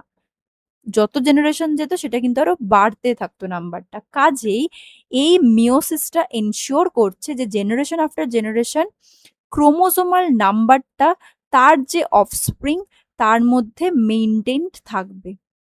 এটাই এর মেন ইম্পর্টেন্স। যদি এটা না হতো এখানে প্রবলেম হতো। তার সাথে ক্রসিং ওভার হচ্ছে, এই যে আমরা দেখলাম ক্রসিং ওভার, এই একটা আর ধরো এই একটা। তো এই যে ক্রসিং ওভার যেটা হচ্ছে তার থ্রুতে কি হচ্ছে, কিছু জেনেটিক ভ্যারিয়েশন তৈরি হয়, যেগুলো জেনারেলি ভালোই হয়, কিছু কিছু ক্ষেত্রে একটু নেগেটিভ ট্রেটও আসতে পারে, বাট অ্যাকচুয়ালি কিন্তু ভ্যারিয়েশন ভালো। তাহলে আমাদের এই ক্রসিং ওভারের থ্রুতে সেটা হচ্ছে। Independent assortment of maternal and paternal chromosomes takes place. এই একটা ম্যাটার্নাল ক্রোমোজোম ছিল, এই একটা প্যাটার্নাল ক্রোমোজোম ছিল, তাদের যে ইন্ডিভিজুয়াল ক্যারেক্টার্স গুলো সেগুলো কিন্তু অফস্প্রিং এর মধ্যে চলে যাবে। এবং তার সাথে কিছু পজিটিভ মিউটেশন যদি হয়, caused by irregularities in cell division by meiosis leads to natural selection। অবশ্যই এখানে পজিটিভ টার্মটা মাথায় রাখবে। কেন? কারণ মিউটেশন নেগেটিভ হওয়ার চান্সটা একটু বেশি, ঠিক আছে? তো পজিটিভ মিউটেশন যদি হয় সেক্ষেত্রে সেটা কিন্তু ন্যাচারাল সিলেকশনে হেল্প করবে। So these are the basic significances of meiosis যেটা হয়ে থাকে। এবার আমরা একদম শেষ দিকে চলে এসেছি, যে মাইটোসিস আর মিওসিস এতক্ষণ ধরে যে পড়লাম তার কিছু ডিফারেন্সিয়েশন রয়েছে। কিরকম না, মাইটোসিস হচ্ছে সোমাটিক সেল বা যেটাকে আমরা বডি সেল বলতে পারি, আমাদের পুরো বডিতে যে সেলগুলো রয়েছে সেগুলো। আর মিওসিস হবে জার্মিনাল সেল, মানে কোনগুলোতে গ্যামেটসে, ঠিক আছে, ফিমেল গ্যামেট এবং মেল গ্যামেটসে মিওসিসটা হবে, তা না হলে ক্রোমোসোম নাম্বারটা মেনটেন্ড হবে না। এখানে আমরা দেখতে পারি একটা সেল থেকে দুটো ডটার সেল তৈরি হয়েছে, আর এখানে ultimately 4 daughter cells have been produced from a single cell. Number of chromosome is same in the mother and daughter cell. এখানেও যদি 2n থাকে সেখান থেকে 2nই হবে, বাট এখানে আমরা দেখতে পারি কি ডটার সেলে half of the chromosome number থাকে কার না মাদার সেলে, মানে যদি মাদার সেলে 2n থাকে ডটার সেলে হবে n। Entire process completed in one step, মানে জাস্ট একটাই প্রফেজ, মেটাফেজ, অ্যানাফেজ, টেলোফেজ, তারপরে চলে আসছে সাইটোকাইনেসিস। কিন্তু এখানে আমরা দেখেছি দুটো হচ্ছে, একটা হচ্ছে রিডাকশনাল আর একটা হচ্ছে ইকুয়েশনাল। এখানে কোনো ক্রসিং ওভার হচ্ছে না মাইটোসিসে, বাট এখানে মিওসিসে ক্রসিং ওভার হচ্ছে। কার মধ্যে? হোমোলোগাস ক্রোমোজোমের যে নন সিস্টার ক্রোমাটিডস তাদের মধ্যে। হোমোলোগাস মানে একটাই ক্রোমোজোম, সেটা 12 নম্বর ক্রোমোজোম হতে পারে, 14 নম্বর ক্রোমোজোম হতে পারে, বা অন্য যে কোনো নাম্বার অফ ক্রোমোজোম হতে পারে, বাট ক্রোমোজোমটা ম্যাটার্নাল অরিজিনের যদি 12 নাম্বার ক্রোমোজোম হয়, প্যাটার্নালেরও 12 নাম্বার ক্রোমোজোমই হবে। এদেরকে বলা হচ্ছে হোমোলোগাস ক্রোমোজোম। আর যদি ক্রোমোজোমের নাম্বারটা সেম থাকে বাট ক্রোমোজোম দুটো আলাদা হয়, একটা ম্যাটার্নাল একটা প্যাটার্নাল, তাদের দুজনের ক্রোমাটিডের কথা বলি, তাদেরকে বলা হচ্ছে নন সিস্টার ক্রোমাটিড। প্রসেসটা খুব সিম্পল আর শর্ট আর হচ্ছে, কারণ খুব একটা প্রসেসেই হয়ে যাচ্ছে, বাট এখানে সাবডিভাইডেড যেহেতু থাকে তাই জন্য it takes much longer time. DNA replication is followed by karyokinesis.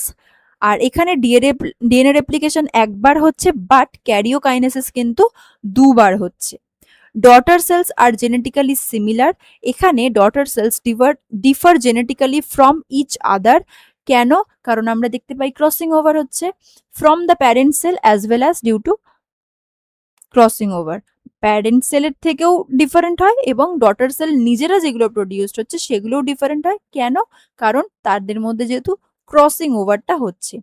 R মাইটোসিসে mainly আমাদের যেটা হয় সেল গ্রোথ হয়, মানে বডির গ্রোথ ডেভেলপমেন্ট এখানে কাজ করছে, আর মিওসিস কিন্তু গ্যামেটস ফর্মেশনে কাজ করছে। তো এটা ছিল আজকের আমাদের পুরো চ্যাপ্টারটা, মাইটোসিস, মিওসিস এবং তাদের কি কি সাবডিভিশন রয়েছে, কি কি প্রসেসেস রয়েছে। খুব ইম্পর্টেন্ট একটা চ্যাপ্টার। আশা করছি আমি তোমাদের কিছুটা হলেও বোঝাতে পেরেছি। যদি কোনো প্রবলেম থাকে, কোনো ডাউট থাকে আমাকে অবশ্যই জানাবে, আমি চেষ্টা করবো সেটাকে ক্লিয়ার করে দেওয়ার। ততক্ষণ থ্যাংক ইউ। আর খুব তাড়াতাড়ি নেক্সট টপিকও আসছে। Till then thank you. সবাই খুব ভালো থেকো। Bye by.